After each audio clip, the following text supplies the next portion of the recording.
Hello दोस्तों, ये Islamic Hindi explanation का पार्ट 15 है। अगर आप लोगों को मेरी वीडियो अच्छी लगी तो प्लीज़ मेरे चैनल को सब्सक्राइब कीजिए। अब यहाँ साई बंधी हुई होती है क्योंकि इट ने उसे किडनैप कर लिया है और इट आता है और उसे कहता है तुम्हारे नारेश ने मेरे पीछे पुलिस लगा दी है, मैं बहुत ज़्यादा परेशान हूँ तुम्हारी वजह से, और उसे बुरा भला कहकर चला जाता है।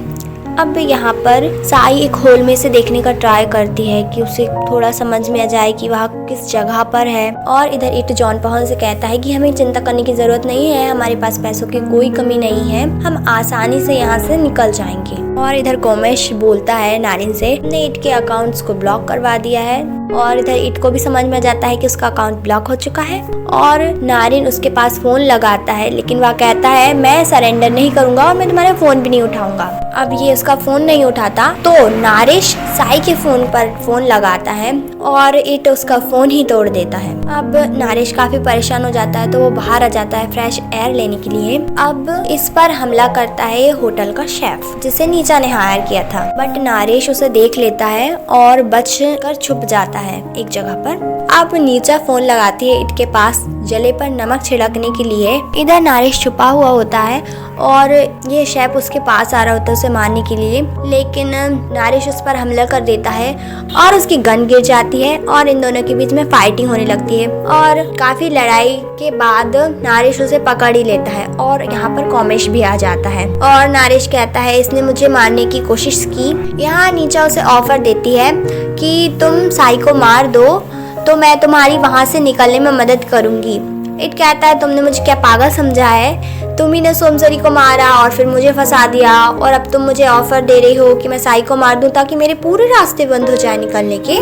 तो नीचा उसे कहती है तुम गधे हो, तुमसे कुछ नहीं हो सकता, ना तुम सही को मार पाए ना तुमसे कुछ हो पाया, अब तुम्हारे पास भागने के अलावा कोई दूसरा रास्ता नहीं है। अब इधर साई उस होल में से देख रही होती है कि कोई तो दिखे, तभी वहाँ पर एक गाड़ी आती है। फिर वह इधर उधर देखती है अपने और उसे एक मिरर दिखता है, तो फिर वह उस कांच के पास जाती है और उस बड़े आराम से सरकाती है ताकि बिल्कुल शोर ना हो। और आखिरकार जब उसके हाथ में कांच आ जाता है तो वहाँ पर एक बच्ची बैठी होती है जिसके चेहरे पर लाइट जाती है और वह पास में आती है और उसी होल से देखती है तो साई दिखाती है उसको कि मेरे मुंह पर पट्टी बंधी हुई है। अब इधर इट जॉन पॉल के पास नक्शा लेकर आता है उस जगह का और कहता है अब समय आ गया है यहाँ से भागने का।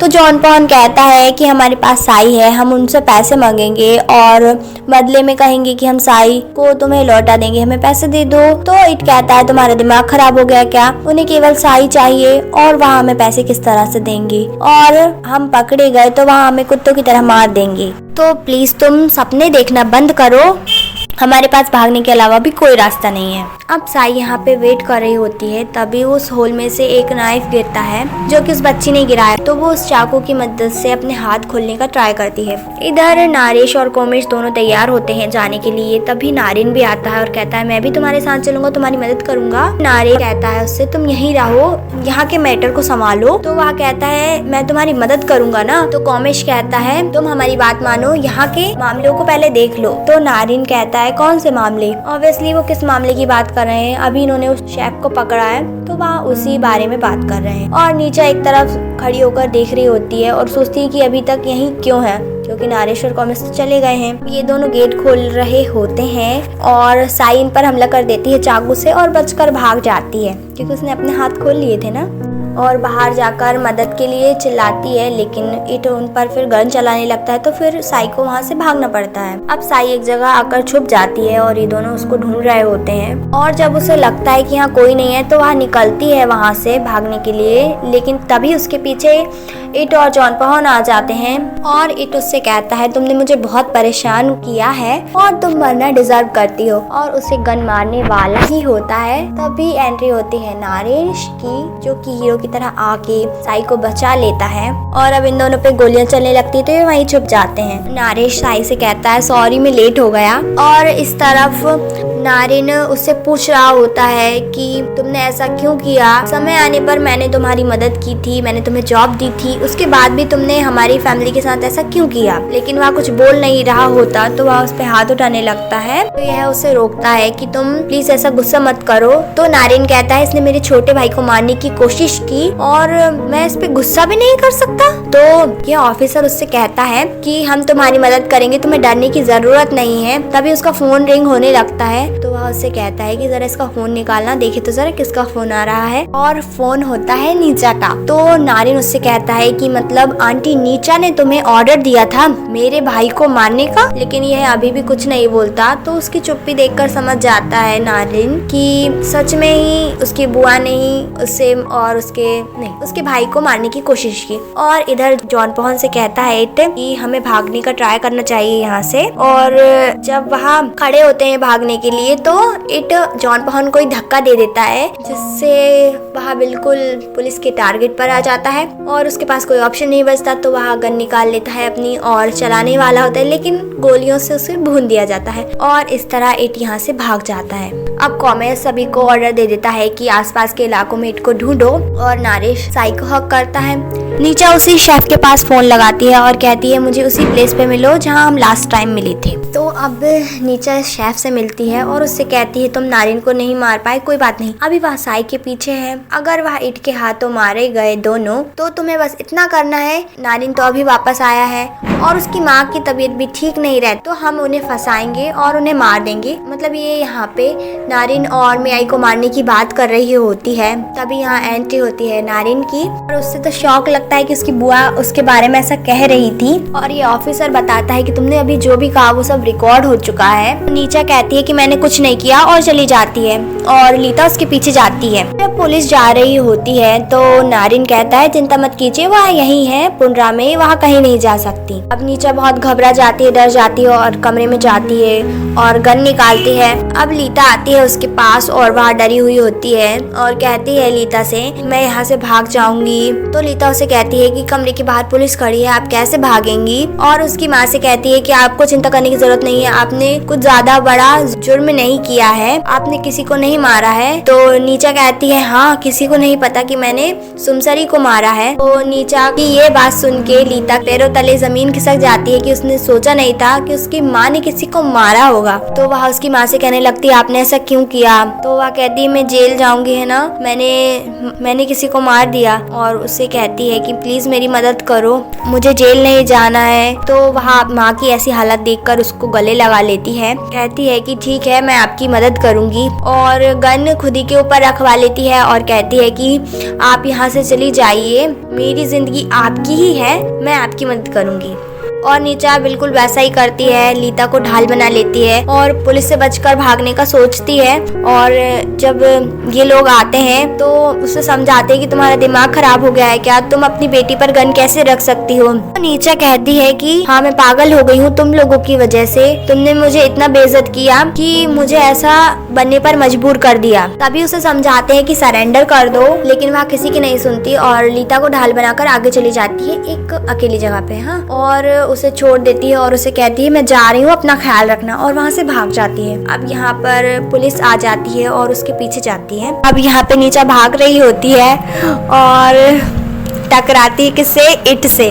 इट उसकी तरफ आता है तो वह उस पर गोली चला देती है, लेकिन इट भी उस पर चाकू से वार करता है। और इट उससे कहता है तुमने सोमसरी को मारा और मुझ पर इल्जाम लगा दिया। और अब यहाँ पर पुलिस पहुँच जाती है तो वह चाकू छोड़कर गन उठा लेता है और इट कहता है तुम मेरी सोच से कहीं ज्यादा बुरी हो, तुम हमेशा से जानती थी कि मैं क्या सोच रहा हूँ या क्या करने वाला हूँ, तुम ही ने मेरे हाथों सभी को मरवाया, जैसे कि नारेश के मम्मी पापा को, तुम ही ने सारी प्लानिंग की और मुझे अपॉर्चुनिटी दी कि मैं ये काम करूं। तो नीचा कहती है कौन सी प्लानिंग, मुझे कुछ नहीं पता। तो इट कहता है तुम ही ने मुझसे ये सब करवाया, तुम ही ने मुझसे कहलवाया कि नारेश की माँ से कहो कि वह नारा के साथ अपनी एनिवर्सरी कहीं बाहर सेलिब्रेट करे। तो नीचा कहती है कि मैंने तो सिर्फ कहा था, मारा तो तुमने उन्हें था, तुम ही खूनी हो। तो इट कहता है कि तुमने ये सब अपने फायदे के लिए किया, इन दोनों की सारी बात ये सब बहुत ध्यान से सुन रहे होते हैं। तो इट इनकी तरफ गन करता है और साथ में कहता है कि जब मैं मियाई को मारने गया था तुम्ही ने वहाँ पर साई को पहुँचाया था, क्योंकि तुम चाहती थी कि वह दोनों ही मर जाए। तुम्ही ने मुझे फंसाया, सभी को मारने पे मजबूर करा। और लीता भी अपनी माँ की सारी करतूतों के बारे में सुन रही होती है शौक के साथ। और नीचा उससे कहती है हंसते हुए कि तुम ये सब कह रहे हो कि तुम मुझे एक्सपोज करना चाहते हो या खुद को। और उससे कहती है कि तुम बेवकूफ़ बन गए, तुम किसी काम के नहीं थे, और भी काफ़ी कुछ कहती है हंसते हुए। तो उस पर इतना गुस्सा आता है इट को, तो वह गोली चला देता है कि तुम मरना डिजर्व करती हो करके। सभी को एक झटका लगता है और फिर इट उन लोगों की तरफ देखता है और गोली चलाने वाला होता है, लेकिन सही वक्त कोमिश उस पर गोली चला देता है। अब सभी लोग नीचा के पास और इन दोनों के पास जाते हैं और लीता उसकी माँ को संभालती है। तो नीचा अपने आखिरी वक्त में उसकी बेटी से कहती है कि मैं जानती थी हमेशा से कि मैं गलत हूँ और मैं कभी खुद को गलती करने से रोक नहीं पाई। तुम बहुत अच्छी हो, तुमने किसी को हर्ट नहीं किया। वह कहती है कि उसे उसकी बच्ची पर बहुत गर्व है कि वह अच्छी है। और यह कहते हुए वह मर जाती है। सभी दुखी हो जाते हैं और इट अभी मरा नहीं है, अभी इट जिंदा है, उसे केवल गोली लगी है। वह सबको घूर कर देख रहा होता है। और अब नेक्स्ट सीन हमें दिखाया जाता है कि मियाई बोलती है नारिश की मॉम और उसके पति यानी नारा की फोटो के सामने कि उसने पहले काफी गलतियां की है और वह इन दोनों को गलत समझती रही कि इनकी वजह से उसकी लाइफ ऐसी हो गई है, लेकिन उनकी कोई गलती नहीं थी। मैं नफरत करते करते कब ऐसी बन गई मुझे खुद पता नहीं चला, और क्या पता मुझे अपनी गलतियों के लिए कभी माफी मिलेगी कि नहीं। और उनसे माफी मांग रही होती है। नारिन पीछे से आता है और ये सब देख रहा होता है। वह कह रही होती है कि मैंने तुम पर और नारेश पर कितने सारे अत्याचार किए, इसके लिए प्लीज मुझे माफ कर दो। तो नारेश कहता है पीछे से कि मैं, माँ और पापा हम दोनों ही आपको बहुत अच्छे से समझते हैं, ये सब गलतफहमियों के चलते हुआ है। और वह नारेश से भी माफी मांगती है और कहती कि मुझे माफ कर दो, मैंने तुम्हें हर्ट किया, तुम्हारी मॉम को फिजिकली और मेंटली दोनों तरह से। तो नारेश कहता है आप ऐसा मत कहिए, मैं आपको अब समझ चुका हूँ, आपको माफी मांगने की जरूरत नहीं है, माफी तो मुझे मांगने चाहिए, मैंने भी आपके साथ अच्छे से बिहेव नहीं किया था शुरुआत में। और वह भी माफी मांगता है और ये दोनों एक दूसरे को माफ कर देते हैं। और काफी खुशी के साथ मियाई कहती है कि अब तुम वापस मत जाना, यहीं पुंडरा में रहना, दोनों भाई मिलकर इस बिजनेस को संभालना और अपने घर को छोड़कर मत जाना। और नारिन भी उन्हें देख रहा होता है एक तरफ खड़े होके। इधर लीता भी अपनी माँ की तस्वीर लगाती है अपने और उसके माँ के रूम में और उसे याद करती है। और कोमिश हमेशा की तरह उसके साथ रहता है और उससे कहता है कि तुम अकेली नहीं हो, सब हैं तुम्हारे पास, सभी तुम्हारा ख्याल रखेंगे और मैं भी हूँ। और नेक्स्ट सीन में हमें दिखाया जाता है इट को, जो कि अब हो चुका है पागल। इट कहता है कि मैं फेमस हो चुका हूँ, पुंडरा मेरी जगह है, कोई मुझसे नहीं जीत सकता।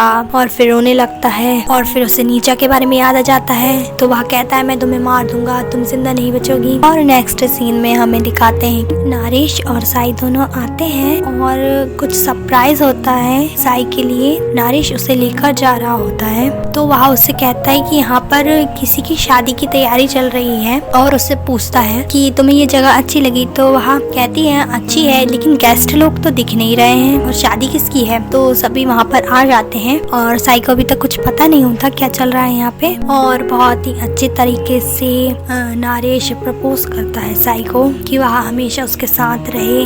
उससे कहता है कि मैं तुम्हारा बहुत अच्छे से ख्याल रखूंगा और हमेशा उसे ही प्यार करता रहेगा। और बहुत ही इमोशनल बातें कहता है और नील डाउन होकर उसे रिंग पहनाता है। और साई की आंखों में तो आंसू आ रहे होते हैं और सभी काफ़ी खुश होते हैं। और यही इस ड्रामा की प्यारी सी हैप्पी एंडिंग होती है।